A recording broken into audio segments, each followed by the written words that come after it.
Welcome back to this latest episode of Japan's Top Business Interviews. I'm your host, Dr. Greg Story, President, Dale Carnegie Tokyo Training. My special guest today is CEO of Carl Zeiss Japan, and it is Vincent Mathieu joining me today in your beautiful headquarters here. Thanks a lot, Greg. Kojimachi. So thank you. So you've had quite an interesting career, I have to say. You've moved into different areas and companies. People may not know Carl Zeiss because a lot of what you do is industrial. So just before we get into your background, just tell people a little bit about Carl Zeiss, and you do a number of things and they may not be aware of the breadth of what you do. So let's just flesh that out a little bit. Well, actually, we could spend an entire hour just talking about Carl Zeiss. So Zeiss, the company, was founded by Carl Zeiss himself in 1846. So next year we will celebrate our 180 years anniversary. Wow, 180 years, that's impressive. So it's a German company which was first started on the microscope business. So they didn't invent the microscope, but Carl Zeiss started doing more like industrial microscope. And then he associated with a researcher called Ernst Abbe. And together they sort of grow the company. And then the company morphed over time from microscope into anything related to optics. So first it went into ophthalmic lens, so basically for glasses, as a way also to generate extra revenue. At the time it associated with a company called Schott, which you might be aware of. Schott is a very strong glass manufacturer. At the time it was making sense, and still today we are in the same organization, foundation, because another specificity of Carl Zeiss is that we are a foundation and not sort of a public company. So in 1889... Foundation, so it's not a public company. How does that work? He turned the company into a foundation when he passed away? Exactly. So that's why I was mentioning about Ernst Abbe. So Carl Zeiss passed away in the 1880s, and then Ernst Abbe was still a partner, didn't want the company to go to the sons of Carl Zeiss and potentially dissolve into something more into the private domain. So he put it into a foundation. And couldn't explain you exactly how it works. So it's sort of like a charity, but basically the ownership of the company is within the Baden-Württemberg region. So there is a supervisory board which is running with all these. The principle is that there is no shareholder. So all the money that the company is generating is all the time being reinvested in R&D fundamentally. Wow. And which has been one of the core of the strength of the company. Wow, that's all of the profits go back into R&D. There can't be too many companies on the planet that have Certainly, that type of... If you look at last year, we invested 1.5 billion in R&D. Wow. And that's why Zeiss is still here today, because it's been always investing in innovation. So as I was saying, microscope, then ophthalmic lens, and then over time it has morphed. Today we have fundamentally 5 business units. The main one today, and it's certainly the one which people know the least, is semiconductor. So we are a major player in the semiconductor industry. Wow, I had no idea about that. That's incredible too. So we very are hot topic at the moment. Exactly. Too, so that's why we have to be careful what I say or not say, because it's also geopolitically very sensitive. But fundamentally, we have a partnership with a Dutch company called ASML, which you might be aware of. Without getting too technical, which I'm not, to produce semiconductor. The main way of producing, especially very, very high capacity and small semiconductor, is a technology called lithography, which is basically like printing. So basically you need to project an image onto silicium. And then okay. And that's why originally we were using, so when we started this technology, we were using actually, lens from camera lens. We're talking about 30 years ago. But when Zeiss, and that's where Zeiss being a foundation is very interesting, because for a long time this was money losing. It was a new technology. We've been investing at the right time, and we invested at loss for a while. But now, and especially in the modern world, we have quite a unique offering. So we developed a technology called EUV, extreme EUV, and only EUV can allow you to do what we call 2 nanometers chips, which are essential for artificial intelligence. So that's interesting, isn't it? So probably for a lot of profit-oriented, shareholder value, typical companies, they probably couldn't sustain those losses that the R&D required to get to a production point of making it profitable. So it would never have happened. So in that sense, Zeiss is very unique, isn't it? You can actually take a really long-term view of the business and invest for the future, which again is like a privilege, isn't it, really? Yeah, sure. So I think that's one element. So very high technology and semiconductor. Then in Japan, the main business would be medical equipment. Which typically would be microscope used for neurosurgery, brain surgery, would be used also for the eye. And all sorts of other medical equipment. We also do laser operation to cure myopia. We have also diagnostic devices. Number 3, then in Japan, we would have also a very big business in microscopes themselves. As a matter of fact, yesterday I was in Kyoto, at Kyoto University, and I met with Kitagawa Sensei, who's the Nobel Prize winner of physics, who won last month. So that was quite a privilege to have a conversation with a Nobel Prize winner. Very, very nice guy, and he's been using our microscope for years. We have a partnership with the Kyoto University, and in Japan we're very strong on the academia world, a lot of research, but we also diversify more and more in the industry, in pharma, biotech, on which also people need all sorts of microscopes. Biotech as well? Yes. Oh, well, it's quite broad, isn't it? It is very broad, and that's why it's fascinating, sometimes challenging, especially when you're president of the entire business, is that you all the time need to give the impression that you more or less know what you're talking about. And then other business, then we would have quality control. This is called IQS, so Industrial Quality Solution. These would be devices of measurement, which originally were optical, were now very often are X-ray. And here we will be working typically in Japan with the automotive industry. So we would work with Toyota, we just signed a deal with Honda, and especially in the transition to electric vehicles, development of batteries, they need quality control devices to look at the inside of a battery, and that's when our X-ray devices are quite unique. That's also quite an important business.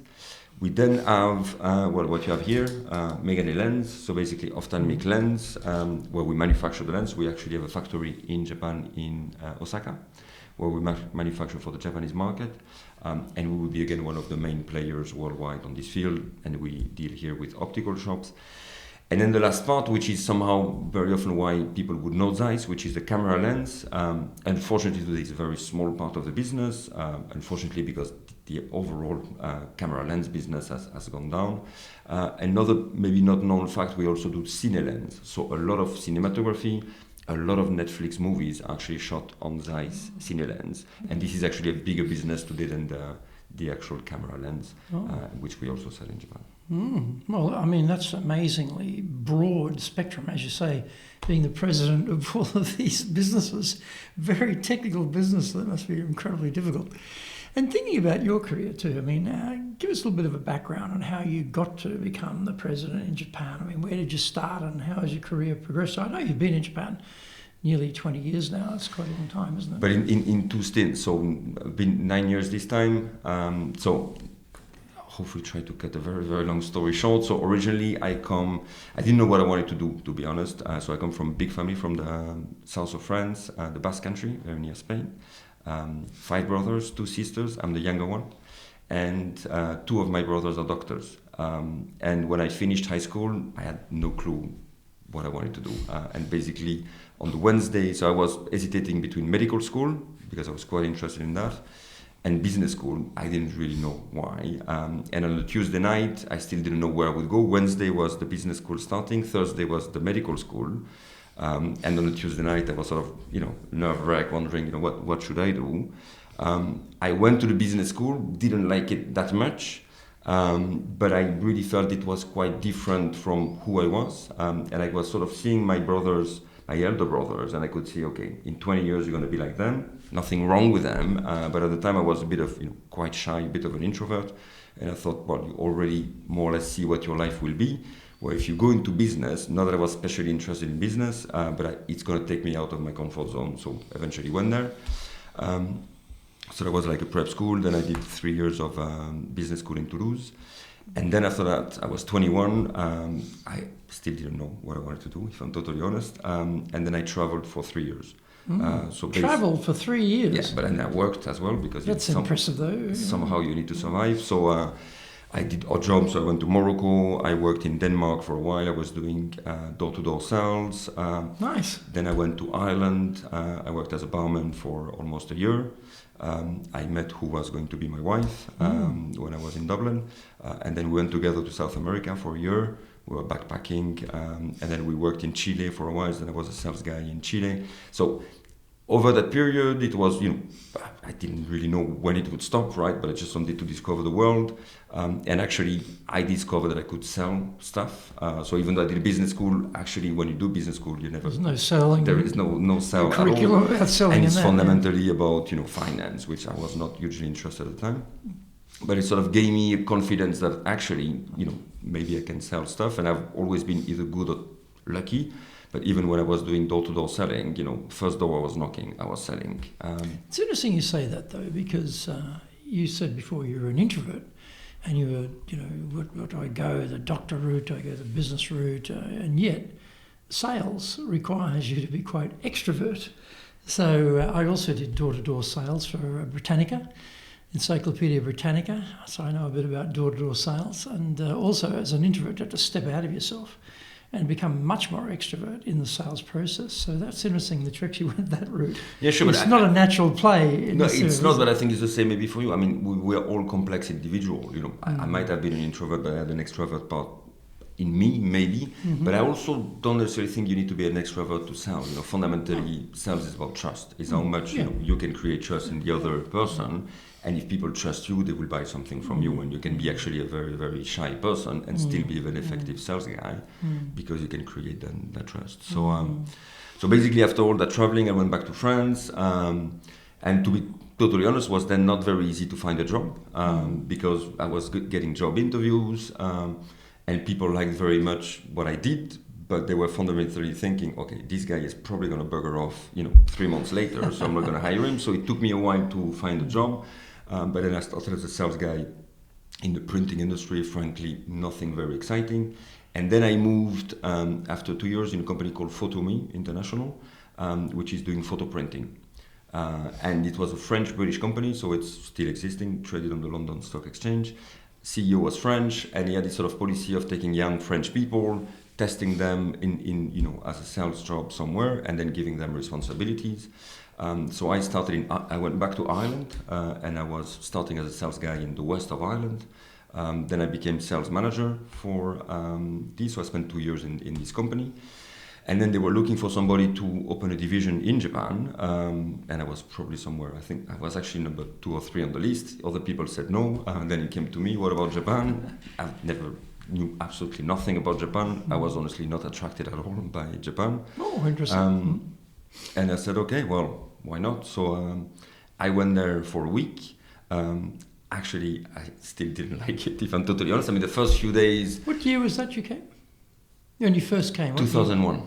Okay, right. 2001, and the company here, so there was a pretty large organization here, which is called, still existing today, Nippon Auto Photo, which is doing photo booth. And I was to create a division within this organization, and let's face it, I was not very welcome. So I arrived here, they put me like in the smallest hotel I've ever been in my life.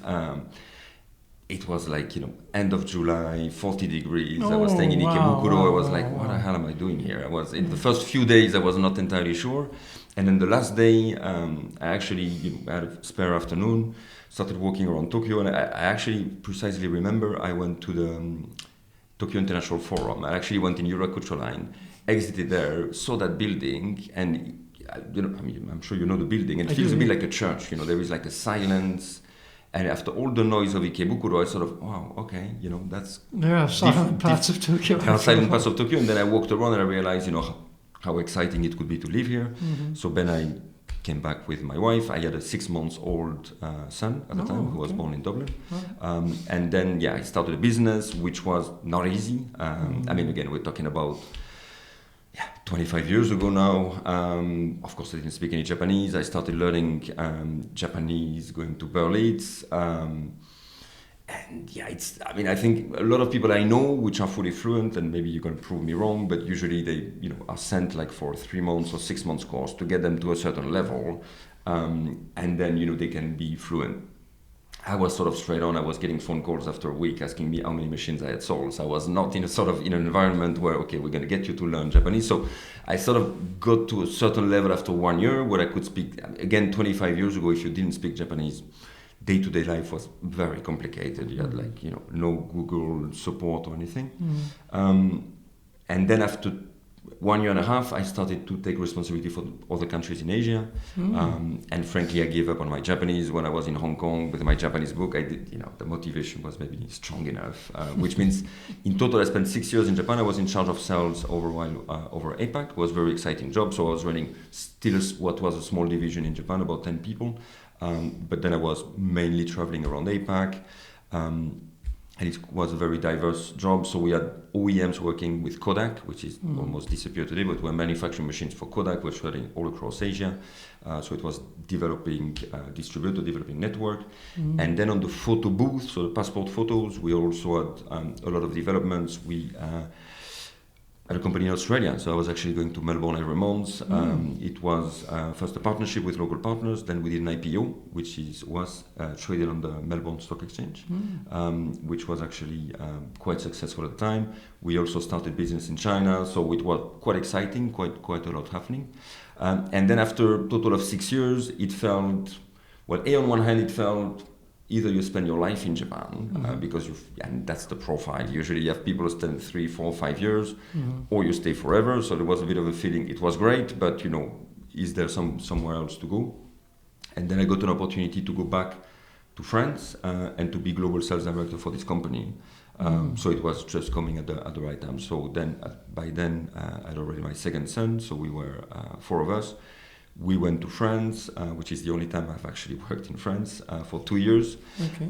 So the headquarters of this part of the company was in Grenoble, which is in the mountains, in the Alps. And that was also a very exciting role because completely global, so going to the US, going back to Japan quite a bit, covering Europe. We had basically 3 channels, key accounts on which I developed a relationship with Fujifilm. Then we had a big sales in France, or direct sales in France, and then distributors all around the world, and very much handling distributor. But it was very much a business which was overall going down because photo printing, I'm sure you've noticed, is not happening an awful lot. No. And this was sort of 2008, 2009, launch of the iPhone. Everything was going very digital, and it was basically a lost cause. Business was exciting. Yeah. There were hopes it would sort of morph into photo books, but it never really transpired. Well, interestingly enough, I remember the president of Kodak came to Japan and gave a talk, and he was saying that these cameras in phones, it's never going to work. But the funny thing is, Kodak invented the digital camera, but they were relying so much on the profit of the film, they never made the right investment. But it's quite fascinating because at the time, there was 150,000 people working for Kodak, when we were selling them machines. And now I was very shocked. 2 weeks ago, I met an executive assistant in Germany, probably she's 26. She didn't know what Kodak was. So it's gone from being one of the most famous brands in the world to young people that doesn't even know what exists, whatever it was, and it's of course it's quite surprising. And so you've had a couple of different roles. After France, they sent you back to Japan. You said you went back to France and joined Zeiss there, and did they sent you back here? No. So I was in Japan for 6 years for them. Then I was head of sales for this company globally for 2 years, and then I left the company because basically it was a little bit going nowhere. And then I completely changed industry. I moved to London in the UK. Okay. Something else, okay. And then I was running a company which was doing fingerprint access control. So it was a French public company, and I was running the UK subsidiary. And basically what it was, instead of using a barcode, a card or a PIN code, you use your finger to open the door. It was a very aggressive sales company because basically you need to create the need. You don't have a lot of people waking up in the morning saying, I would like to get fingerprint access control for my company.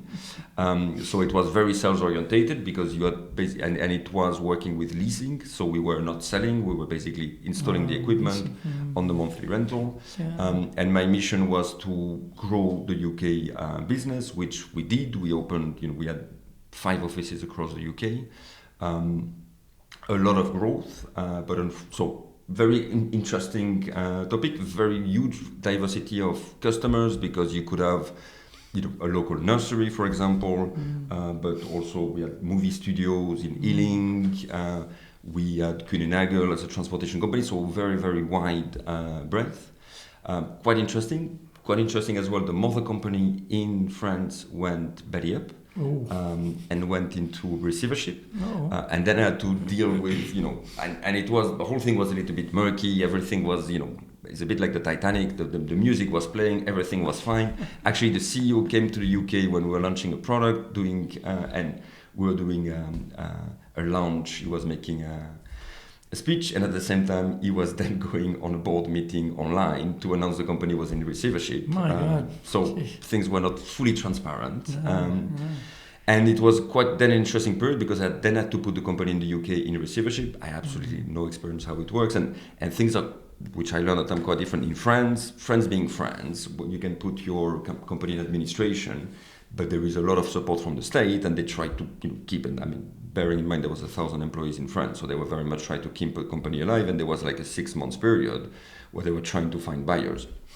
In the UK, if you don't have a buyer, nobody's really interested in keeping the company alive. So I had to find an administrator, obviously find the right lawyer. So it was like in the movie. I had to really, convince different people to try to keep the business alive. It was one of the most interesting things I've ever done. Reasonably stressful, but quite exciting. And in the end, we could save. So at the time, we had 100 employees in the UK. The administrator agreed to take, because from the administrator, you're protected from your creditors, so that was good. But we had to reduce the size of the company, so basically had to lay off 40 people to make sure the company could survive. This lasted a few months. Eventually, we could then sell the business to private equity, because private equity was taking part of the business in France first, and then eventually I could transfer the business in the UK. So that was also quite an exciting experience. And then I worked with private equity for a few years. Then I took over more responsibility with Ireland. Total, the whole thing lasted 6 years, and that's why after a few years, when I was just starting to get a little bit bored, because it had been very exciting, then business was running well, but there was only so much you could do, and there was not such a huge potential. I then got a phone call from Zeiss. And the reason from Zeiss is that my previous boss, when we left from this photo printing company, he went to France, and he was the head of vision care at Zeiss in France, and he was a good friend. He remembered you, yeah. He remembered me, and then when Zeiss was looking for somebody for the vision care business in Japan, which is the Megane lens business, they basically contacted me. So I had no intention whatsoever to go back to Japan. Again, if I'm very honest, I loved my first period in Japan, but I knew also when you don't speak Japanese, things can be quite challenging. So I went there. I went to the interview a little bit dragging my feet, saying, okay, let's see what there is. Maybe there is another country or something. Because I was also feeling, okay, I've done Japan, I've done UK. Where else can I go? The world is a big place. But then I saw the company in the headquarters of Zeiss. Again, another anecdote. So I met different people. I had quite good feeling with the people. Then I was waiting for my taxi, I had 15 minutes to spare, and in the headquarters there is a Zeiss museum. And that's quite impressive, because that's where you have the 180 years history, and you see things, maybe, I'm not going to bombard you with anecdotes, but for example, the first pictures of the man on the moon, they were shot on Zeiss lens. So you basically have the camera there, and you have the original negative of Neil Armstrong on the moon. Wow. You see these, you see like movies of Stanley Kubrick, like Barry Lyndon, which were also shot on Zeiss lens. So you see all that, and you realize, okay, that's quite a brand. Also, I think you mentioned too that the foundation setup meant that all of the profits go into development and growth. And, it sounded like you really enjoyed companies where there was a strong growth period and you could, make the business bigger. And then when that stops, it becomes a bit not as enjoyable. So probably I'm wondering whether that growth aspect, that here's a company that can just keep growing, it was attractive as well. If I'm totally honest, I didn't fully realize this aspect of the foundation when at that time. I think what I realized more, it was the atmosphere of the people. I mean, it has slightly changed, but at the time all board members were doctors. And the previous companies that I was with, private equity, the previous company, which was a public company, the previous one, which was also public, was all about money. I mean, at the end of the day, that was the supreme value. And as an individual, I've always tried to look for something else. So I think it was, the foundation is the setup, and I realized that, I think later on the R&D invest, but it was more the long-term vision in the company, which was very, very clear. When I was there, I think they were celebrating the 200-year birth of Carl Zeiss. You can see that the company is very much always looking at a very long-term view. And definitely that was quite attractive. And the second thing which was attractive was the brand, like the power of the brand in a country like Japan, where clearly, my first job for Japan was clearly a turnaround situation. So it was only the vision care business, which was a small business in Japan, which was the only business in Zeiss Vision Care at the time which was still losing money. And again, it was, sounded quite attractive because, how can you turn around this business? And, there was clearly also, to be transparent, it was decided to close the business a few years ago because the Japanese ophthalmic lens and sort of glasses industry is quite unique as well. I mean, maybe I don't know where you got your glasses. I'm sure. Yeah, bought them here.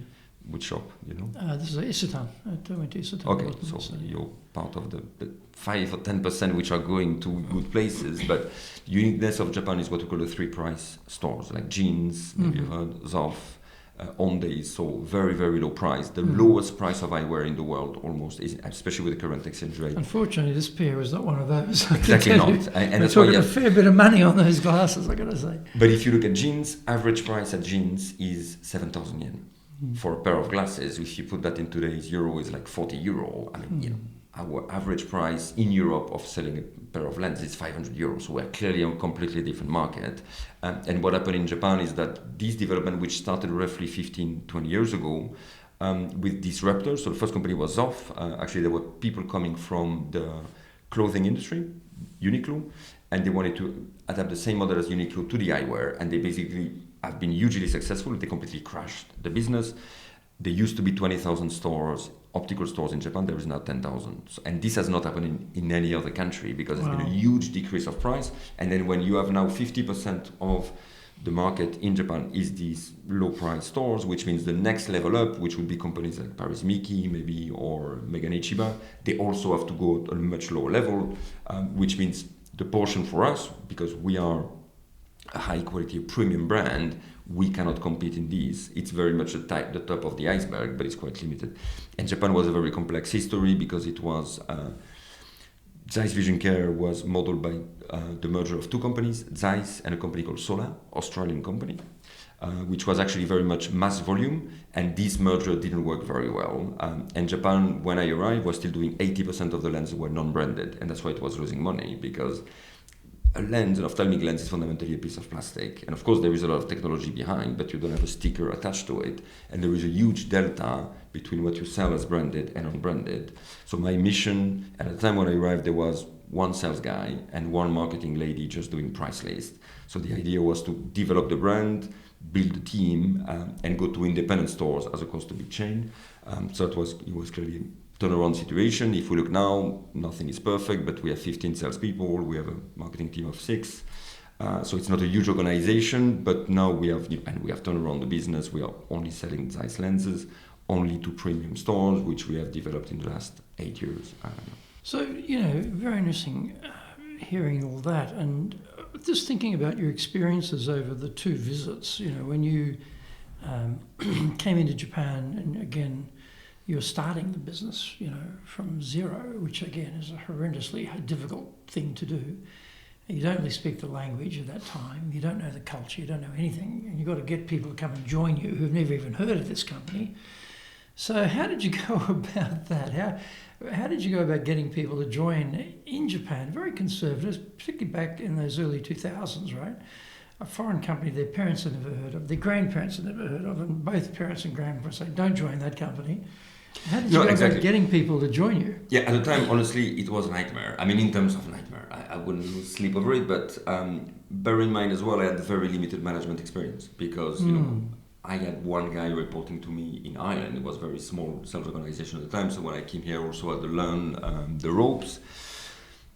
It was quite interesting because I was trying to find people from the industry, couldn't find anybody. So in the end, the first sales guy I hired, he was working at Tobu, in a department store. He was selling frying pans, so clearly not a big specialist. And I had to find people who speak English, which at the time was also quite a challenge. Quite difficult. Yeah.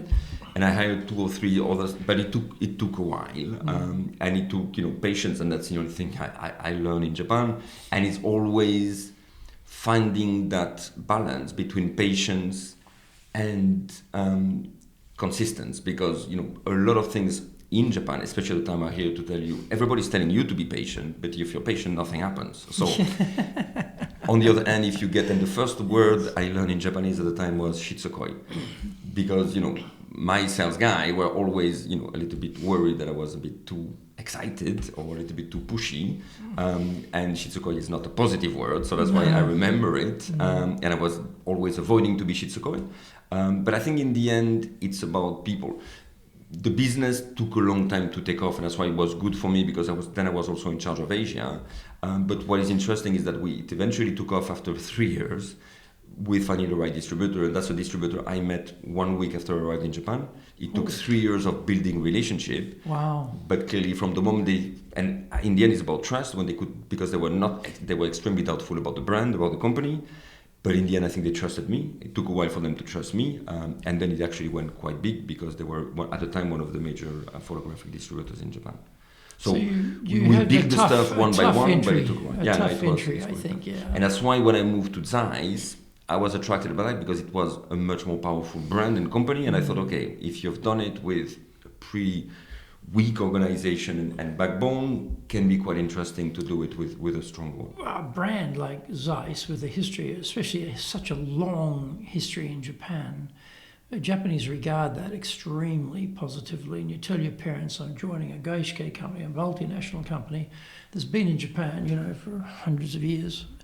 Oh, well, that sounds good, This company, you never heard of them, don't go there. So when you came back the second time, you had that experience in Japan with a smaller brand, harder. When you came back the second time, how did you approach it? Because now in the interim, you've got quite a bit of leadership experience, in different countries, and you've built up your Japan experience. How did you approach it the second time you came back? So, again, we're here to talk the truth. I'm not the guy who comes with a plan. I mean, in terms of, I was waiting to see how things would be. I was quite surprised, again, because Zeiss being such a big company, I thought, things would be very smooth. Everybody would be very international-minded in the team. Everybody would speak English. And it was quite a shock. So basically, on the first day, at the time we had offices in Yotsuya, very old-fashioned office, which we built in 1971. There was also a bit of political situation at the time where the president of all Japan was, again, not hugely welcoming. Why? Because they basically removed the vision care business from his responsibility to give it to me.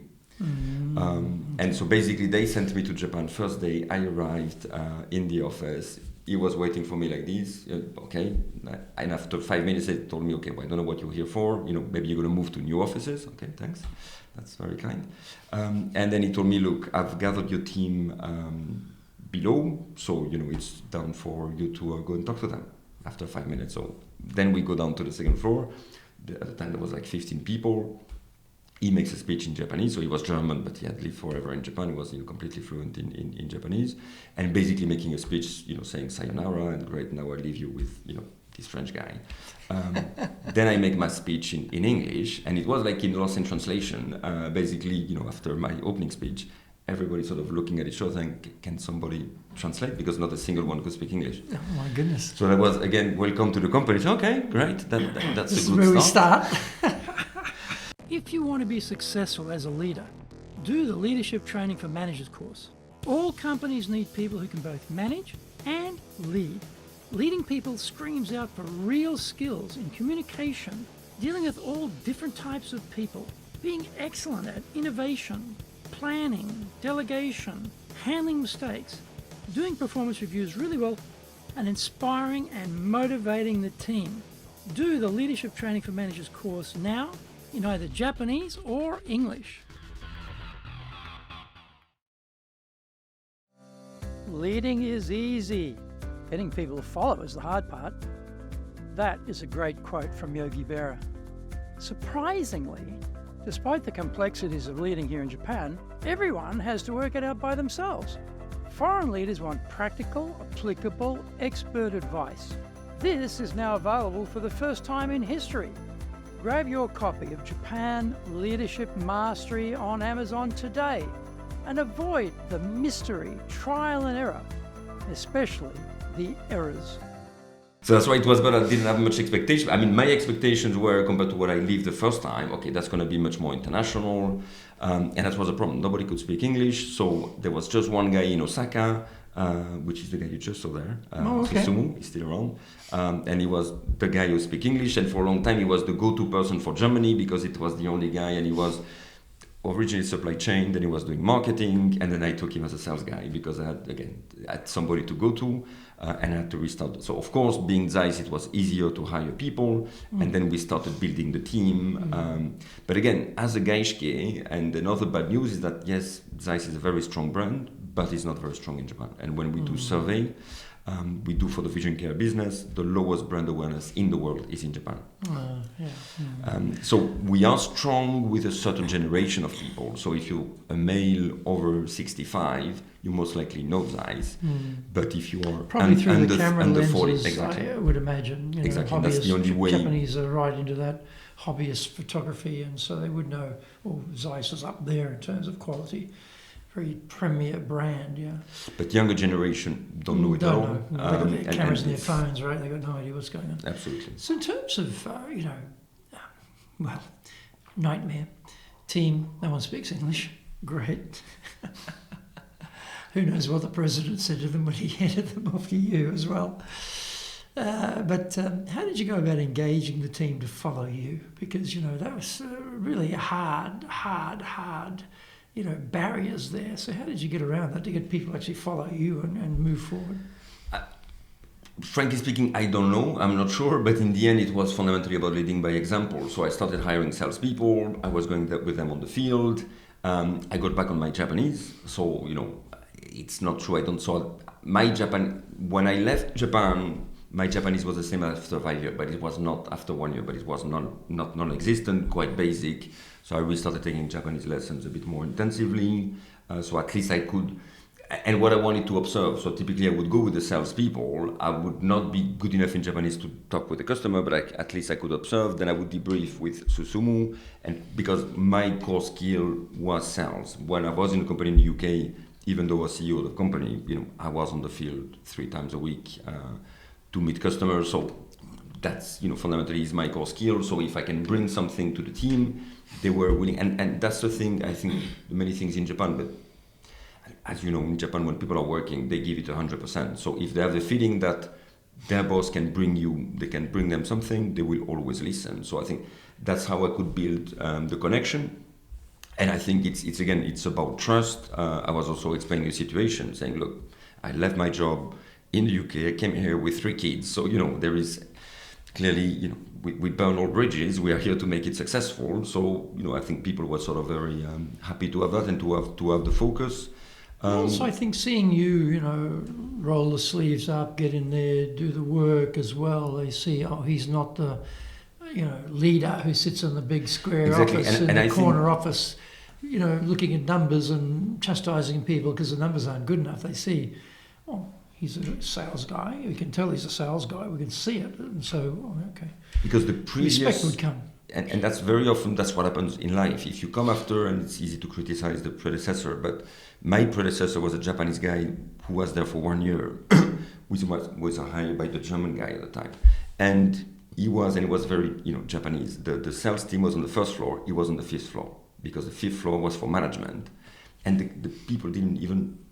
barely knew him. I mean, he was like coming once in a while, but he was sort of fukushacho, various type of time. Never went to see almost any customer. So to see the gaijin coming and engaging with customer, definitely they go, okay. And as you said, the guy is ready to get engaged and roll up the sleeves.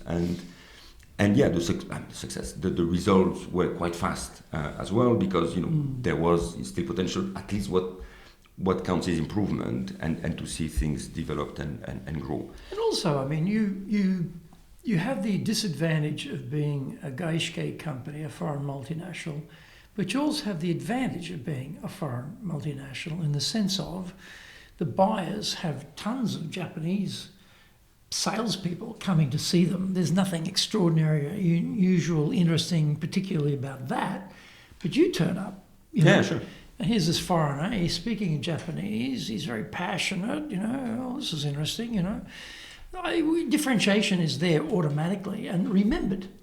The Suzuki somebody or other, or Tanaka somebody, can they remember those people? Probably can't even remember them, but they never forget you. Sure, and remember, even though it was a reasonably small organization, I was Chatron. The thing is that they would never meet the shacho that's another thing too. Hoya or Nikon, where the shacho of the company is coming. Sometimes they would find that strange. Well, why would a shacho come and talk to me? But at least it was a little bit a way of you're totally right, of differentiation.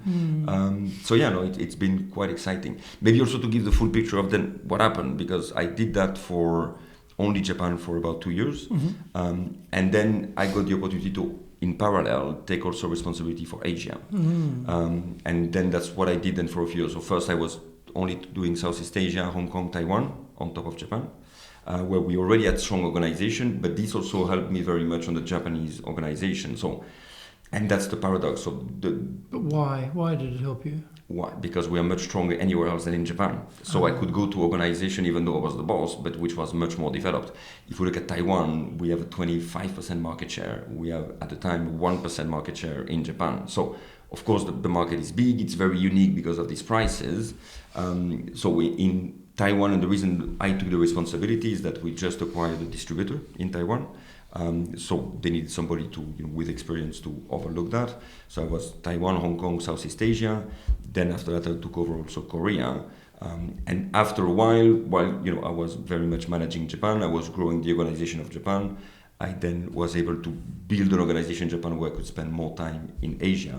And by the end, I would say 70% of my time was in Asia, 30% still running Japan. But if we look at revenue-wise, Asia was much more important. So you come to the company with a lot of broad experience. You spent 3 years traveling the world as well when you were younger, which gives you an incredible life experience. And you're dealing with Japanese who've grown up in Japan, educated in Japan, may have a passport and went to Hawaii, possibly, on their honeymoon, who don't have any of that. And you bring ideas and you see things and you bring energy. So that's good. You can drive things from your side easily, I would reckon. No shortage of ideas, no fear of challenging, trying, testing, let's pilot this. But our teams have grown up here. They're part of the fabric of this place. They know this culture inside out. They have contacts, they have things they see, but maybe we don't see them. They have things they feel that maybe we don't feel. So what have you found has worked in Japan, worked well, to get ideas out of people, rather than you being the sole source of all the driving ideas, to actually get their ideas on the table? What's worked for you? First, I have a way for me, another scoop, I'm not a very creative person. But I only get ideas by engaging with people. So if I do a brainstorming session, if I get people to talk, that's where my brain will activate. If I'm alone in front of a piece of paper, unfortunately, not an awful lot. Paper and the pen and nothing's happening. not much happens.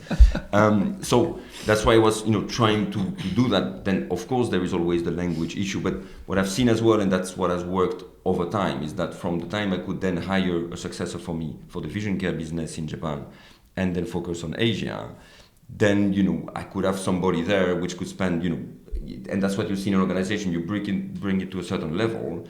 Clearly, to bring a Japanese head of the business, still reporting to me, still me being involved, but the person can then spend much more time with the people on the field and sort of generate this idea. This clearly has helped. So again, the perimeter remains the same. They haven't come with something absolutely crazy which we didn't think about, but you can get a little bit more bubbles and diversity, and it's about finding the right person. So that's true too. And the other big thing, I understand that trust is important in every market, every country, every culture in the world. I know that.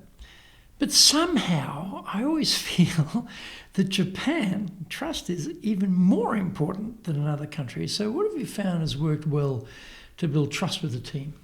So this I'm still trying to work on it. So also to finish the life story, then what happened last year is there was an opportunity to take over the entire Japan organization. So then as your previous speaker on the podcast, Stefan Sacré was president.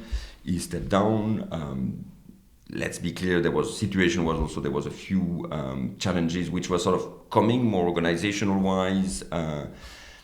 Compliance, nothing to do with Stefan, but it was more due to regulatory topics. And then when I took the job as head of Japan, then there was a lot of historical issues which came back, especially being a medical device company. There are quite some challenges in terms of regulatory. So this is 1.5 years ago where I took the responsibility for stopped Asia and focused purely on Japan. And if you look at the topic of trust, that's why it's all related, because how do big organization now, 400 people, how do you build the connection with all the people? It's much more difficult than if you do it, in Vision, because everybody more or less was there, I hired. So you build a relationship because fundamentally you give them work. When you're coming in, I was the guy on the side because, I was not involved in the rest of the business. This is also, and again, it's still early days. Are people trusting me or not? I hope they do. But there's been a lot of change in the last 18 months. I had to completely change the organization. I had to change head of finance, head of quality, head of HR. Okay, some big changes there. I've changed also the remuneration system last month. So all these things are, testing your trust. And I think, I would kid myself if I would say that everybody is, trusting, because I think challenge with an organization that has been there a very long time. You have people also who've been there a very long time. And when you look at the picture of Zeiss Japan employees, it's quite interesting because we have either people who've been there 20 years, 25 years, or people who have been there less than 5 years. And we are sort of missing a chunk of the people which would have been there 5-10 years because it's a challenge to recruit. We've had also quite, some turnover. And that's where, so you have the sort of the old timers, which also have gone through different type of business. Medical was very, very strong. So medical is the biggest business in Japan. And the business also has changed quite a lot. So as an organization, we need to move away from box movers to selling workflow and digital solution. We are not the only one, but it's a typical case. And Japan is clearly the world champion of boxes. And still we are today. So if you look at our medical business worldwide, roughly 45% of our revenue is coming from consumables, which would be, intraocular lenses or treatment bags, different thing. In Japan, 99% of what we sell is machines. And that's the big revolution that we need to do, which means you also need to have different type of salespeople and different change. And this change is happening, is going through. That's organization change of structure. And when all this change happens, clearly you have a lot of people which also have lived through the golden days when the business was much easier, things were booming, and they haven't left. Maybe they have and great loyalty to the company or lack of opportunities anywhere else. We will never know. So you have a little bit of this potential tension in the organization with also new people coming in. I mean, it's all about culture and it's a lot of the change we do. So I don't have a straight answer on trust. Trust is absolutely the key word because you could see that. So we've been typically changing the remuneration. We have introduced a new remuneration more based on performance. We had a very traditional Japanese system, which I think is the problem of some of the gaishke as well. Is that so the traditional system there would be what, high base? No, low base, low 6 base, months bonus. And 6 months, 6 months bonus? Yes. Wow, 3 and 3, is it? Summer and winter, 3 and 3. Which is the typical, which I had in Japan 25 years ago, which now, especially a lot of gaishke don't have anymore. Yeah, that's sort of gone, hasn't it? Yeah. Exactly, and so we were the sort of the last of the Mohicans. And the new system is fundamentally better for the employees because we go from bonus. So the bonus was also a very murky calculation because it's on a pool system. So basically your bonus will depend on your performance, but also the people in your pool performance. And if everybody at the same level, everybody gets the same. If somebody is better, is then pooling more money, which is making very difficult for you to anticipate how much you're going to make. So the new system is basically we increase the basic, we reduce the variable part, but the variable part is purely performance based and based on your individual performance and the company performance, but not the team. But this has been, the whole summer I spent in town hall explaining to individuals. And I don't know, again, what's your experience? My experience compared to the UK, for example, is in Japan, people never talk about money. They never talk about their salaries. Well, in the UK, I would never stop talking about bonus and give me more money. But when it's also on the other hand a bit taboo, but very sensitive, when you start triggering something here, it's sort of, naka, there is like something which is moving. And that's why there's been quite a bit of, but that's why also I spent a lot of time meeting, all employees. So we have offices all across Japan. We have 6 offices. So I went, did different town halls, tried to meet as many employees as possible. And again, to try to be, as clear as possible of why we make the change. And what you see is that as often in Japan, you don't very often get the direct feedback, right? People are a little bit shy. Usually after a couple of beers, things sort of come to resurface. But again, it's down to the trust, and not necessarily the trust to me, but that's what you would see within a different organization, the trust to the direct manager. And that's all, and again, not everything is perfect, but in the organization where there is a certain lack of trust with the local manager, then they're not very then trustful about the change. So that's what we need to try to create. And I think transparency, and that's not unique to Japan, but if you're transparent about what you want to do, in the end people will believe. And also I think if you say you're going to do something, you do it. The worst thing is you say something and then you don't do it, and people go, well, you can't trust that guy, his word's no good, his bond is not there from his word. So, and the other thing too is culture. I mean, you have Zeiss culture, global, you have Japan culture, and then you have Vincent culture, how you like things to run around here, So what have you found works well to build the culture that you like in Japan? But you've still got to fit in with the Zeiss culture. You start having a problem with that, you'll be fired. And if you don't fit in with the Japanese culture, nothing's going to change. So you're sort of under those 2 big umbrellas, but still you are you, and you like things to run a certain way around here. You like things to be done a certain way based on what you like and your culture that you want to work in. So what have you found worked well to create the culture you wanted in Japan? Again, to be honest, I don't think I've created it yet. But I think for me what is the most important is authenticity. Because if you are, and I have strength and weakness, I think one strength I have is authenticity, but authenticity also is very complex, right? You can feel you're authentic. How do you, convey that authenticity and the different type of authenticity? Because it's something when I started the job last year, I basically made my first presentation and just said, look, we can talk about many things, but I basically put on the screen, those are sort of 4 behavior which I would like to see, and that's, you will see that in me, and I would like to see that in you. And one of them was authenticity. But I remember that the first word I put is, honesty. Honesty is I think it's slightly different, because you cannot, and that's what I realized as well, is that, of course I'm a honest person, but you cannot always tell the things the way they are when you're the CEO of a company, because if you've decided, which I did, for example, to change the head of HR, I'm not going to immediately tell everybody that, and the person, sometimes you need to do things in a certain way.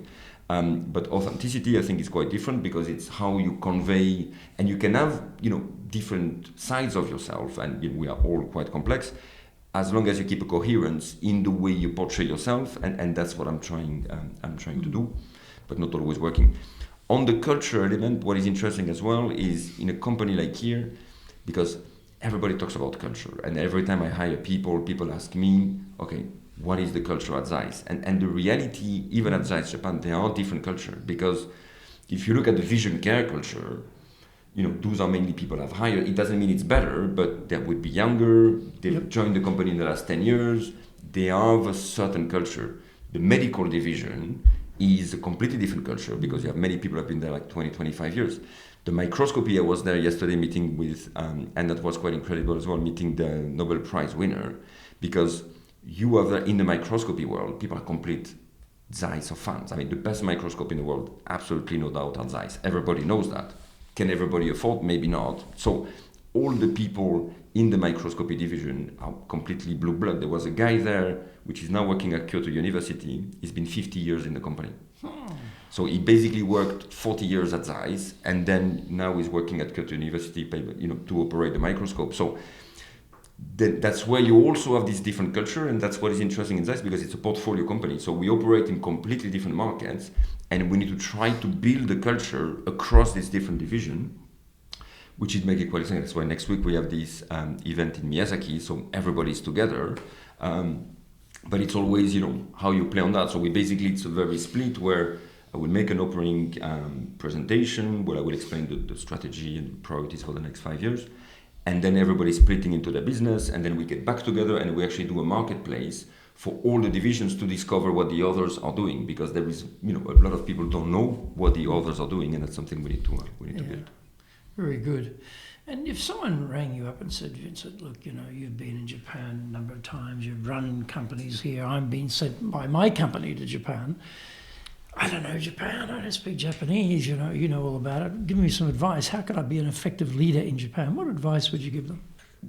I think for me, when I arrived in Japan, I was getting an awful lot of advice, which, were quite useless, because I think a lot of people spend time explaining, because a lot of people spend their time explaining you the way, Japanese people will behave. And I think in the end, they always behave a different way. So the only advice I would, give is that be adaptable and, be ready to be surprised. And so in total I spent now 15 years in Japan. And I don't know how long I will stay. What I still like every day is that it's completely not my culture. And it's completely what? Not my culture. Okay, so I don't feel for 1 second I'm becoming Japanese. I clearly, in French, we have this word, tatamized. So we can tell foreigners been in Japan for more than 5 years, and I'm tatamized in a way, but I don't try to pretend I am Japanese, because I know it's a very different way, and what I enjoy every day is always to be surprised in very small details on the way people react. So my advice would be, expect the unexpected, but don't try to put people in boxes, because it actually doesn't work like that, I think, in Japan. The second thing I've discovered, but this is more lately, I'm somebody with a quite dry sense of humor, quite sarcastic. Is this a result of your time in England? Potentially, but I think it's more like a family English trait. Specialise in sardonic. I definitely was well adapted there. Sarcastic humour, I think. And I think that's a trait of Japanese culture which people don't, but actually Japanese are extremely self-depreciating and have a lot of humor. And I really, that's something which I really enjoy working with all my Japanese colleagues. I very often take the mickey on, small habits and expression is, so kana. And it actually really makes them laugh. And which is not something which, comes across when you arrive in Japan, you don't realize how much, and it's a very strong trait of the culture where people don't really take themselves so seriously. And even from the Nobel Prize winner again yesterday, I think I would have met the equivalent being French or American. There would have been a level of arrogance which would be hugely different. Of course, this is sensei. He's being, interviewed with all politicians. Everybody's all over him. You could feel the guy has, really good sense of humor, very relaxed, and doesn't take himself for somebody else. And that's really something I really appreciate in Japan. So if I were to give an advice, is also this, is that, try to understand this aspect of the culture that, people, and I think in Japan, people very much react to the way you are. And that's why if you don't take yourself very seriously, if you are self-depreciating, they will definitely be that. If you come as the arrogant French guy, then they will also, try to show that, who is boss, and they could then potentially arrogant. So it's also try to work on yourself before working on the others. Should they learn Japanese? I'm not sure. Honestly, on this, another paradox is that I actually speak less and less Japanese, which is so... It's not a recipe for success. I think what I've seen, because when I was the two jobs before, so Asia and Japan, I had a few people reporting to me who didn't speak English. So I was actually speaking much more Japanese, and then I was speaking much more customers. So I was using Japanese much more. Since I'm now only doing Japan, actually everybody reporting to me speaks English. They're all, team leaders, profit center managers, so they're all people of very good level, which paradoxically, I spend, much less time working on my Japanese. But I also decided... The problem with mine, but that's my personal problem. My Japanese is at a very medium level. So I'm okay to discuss in an izakaya and have a sort of, basic discussion, but I'm clearly not good enough to make a presentation in front of 400 people to explain the strategy. And that's why I've decided to communicate more in English. Why? Because I want to focus more, because I think for me, the Japanese language is a bit over detail.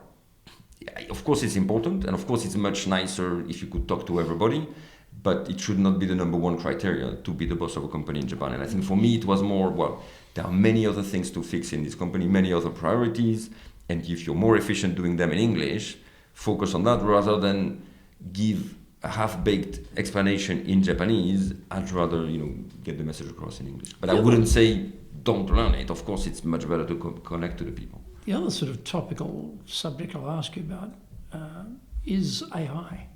in terms of not AI from a technical point of view, but from a management leadership point of view? Has that, and this is very current, this is like happening right now, for all of us. Any observations about AI from a leadership point of view of how to use it, how to think about it, how to develop it in the company? Observation, that's very much work in progress. Again, confession, I'm actually not a very strong user, and I think it very much depends on the job that I've been organizing training for the team in AI. What was quite interesting is that we did a training with my management team, and we started the training by each of us explaining what they were doing, and it was quite interesting because everybody was doing something completely different. So it shows that and that's what we're doing now, is more best practice sharing, so people can learn about what to do. I think it's a huge difference on a management. If you are CEO and you spend your time meeting and talking to people, actually there is a bit less usage because today it would still very much be for the people which are doing like reporting and labor intensive. But for us, it's a big topic. In this event next week, we will very much focus to show to all employees what are the possibilities. But it's a race, right? Because things change so fast. That you need to, and also you need to peak, because that my also personal experience, I don't know if you're familiar, for example, with Copilot, Microsoft Copilot, which we launched that a few months ago.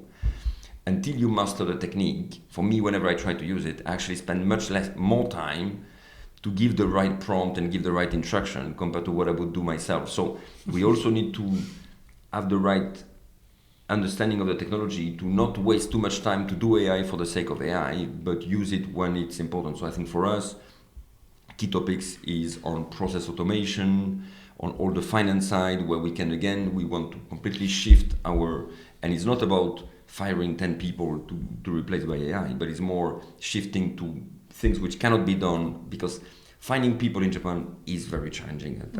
I think everybody agrees that. So it's not about, in our case, we're going to fire everybody and replace them by AI. It's more the headcount we have. Let's use it for things which are, bringing real analytics, business partner in the finance side, typically in communication with the commercial team, and all the report and the basic stuff can be done by bots and robots. Totally makes sense. So this, of course, IT we are working on. And also as a technology company, there is a lot of things happening on how we can do manufacturing with AI, how we can do things. And last week I was in Germany, and we had an entire half day, again, with a marketplace where we could see all the different things which are being developed. And that's also very exciting, because there are many things which will be very useful, and we're moving in this direction. How about your definition of leadership? How would you define leadership? I think it's difficult to be, because you also listen to podcasts and whatever thing. I think leadership is fundamentally, but that's one of the common trait is leadership is about how to deal with change, right? Because by definition, things are always changing, and either you are trying to drive the change or you are a passive actor of the change. So by definition, the leader is trying to be a little bit on top of the change as opposed to anything else. So leadership is about change, and I think for me it's about how can you be yourself in that change, because when you do, and I think that's, if I think back of my first roles as a leader, I was maybe paying too much attention of what people would think. That's a few things which a lot of personal anecdotes, but for example, when I was in South America, I spent 3 days with a truck driver going from Ushuaia to Buenos Aires, an Argentinian guy. He was a fascinating guy because that was his life. He was doing 3 days, spending one night in Buenos Aires, driving back 3 days down there. And he was an adopted kid, so he was very, very smart. He was listening to the BBC all day. He was writing poems, but his whole life he was working in and driving a truck. And at the time, I had very low self-confidence. I didn't know what I was going to do. But I remember one thing he told me. He said, "Vincent, if I can give you one advice, never pay attention to what people think of you. And don't let that drive anything you do." And it's easier said than done, because we always tend to. But so it doesn't mean being selfish and I don't give a shit and I will do my own thing. But it's trying to. And I think when you grow in leadership, you have a bit less of that pressure, because of course you build that confidence, but you fundamentally try to be yourself. What that means is the whole fight you need to do to discover, what is yourself. And I think that's what we need to do as leaders, is first of all to try to understand who we are. And again, this is not, we are not a set of, recipe. We are somebody, and everybody is quite complex. So if you try to better understand yourself and try to give that authenticity, usually for me, that's how you can be a good leader, and you can sense that in others. Well, Vincent, thank you. Excellent. Thank you very much. Excellent.